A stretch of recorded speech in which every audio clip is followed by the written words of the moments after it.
250 daring men and women are climbing toward the summit of Mount Everest, the highest point on Earth. Some will succeed, most will fail, 7 will die. British socialite Annabelle Bond is climbing with the Chilean team.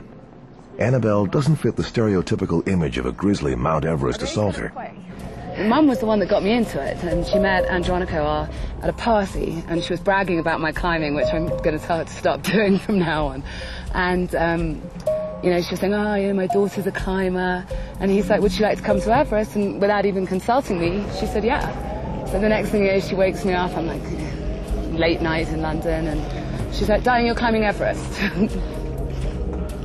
For someone who's never been on an 8,000 meter peak, of reaching the summit is like 1 in a 10% chance, something like that, something really low.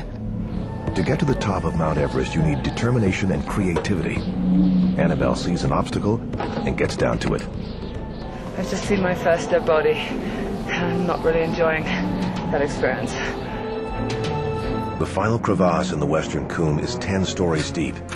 To position her feet properly, she's forced to look down. This gorge is bridged by 3 aluminum ladders lashed together with climbing rope. Everything about this situation is sickening to Annabelle. The view, the thin air, and the heat combine to make her feel like she might faint. This is no place to faint.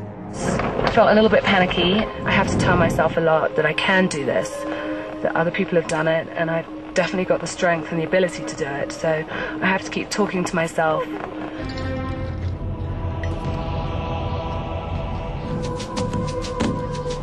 At sea level, Annabelle is capable of running back-to-back marathons. But this is not sea level. Halfway up the Lhotse face, at 7,000 meters altitude, she is more fatigued than she's ever been in her life. The air pressure up here is just 40% of what it is in London, England, meaning at this altitude, Annabelle must take 2.5 breaths for every one she'd take at home. Even resting, her heart beats twice a second. To make the situation more dire, Annabelle's hands are still recovering from a recent case of frostbite. The circulation in her digits is so weak that she's losing her grip. If she's not careful, she'll lose her fingers. If she's not lucky, she'll lose her life. So here we are, the eve before one of the biggest days of my life. Yeah, I'm a little teary, I'm nervous, I really want to do it. I know it's going to be hell. It's going to be pushing through a pain barrier, which I don't think I've ever done before. I need to get some sleep before I put in this huge exertion. We're thinking it's going to be 18 hours, if we're lucky.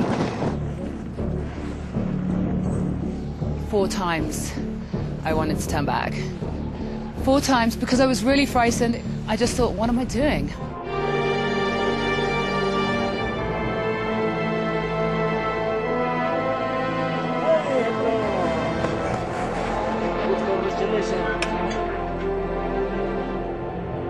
It's just such a huge thing, and when you don't think you can ever do it, but you do. I mean, the whole team were just, I mean, everyone was very emotional. It's been the most bonding thing with the team. I think that's to go through an experience like this together. We've all cried, we've all, you know, laughed. Just being on the top there is something I'll never, ever forget.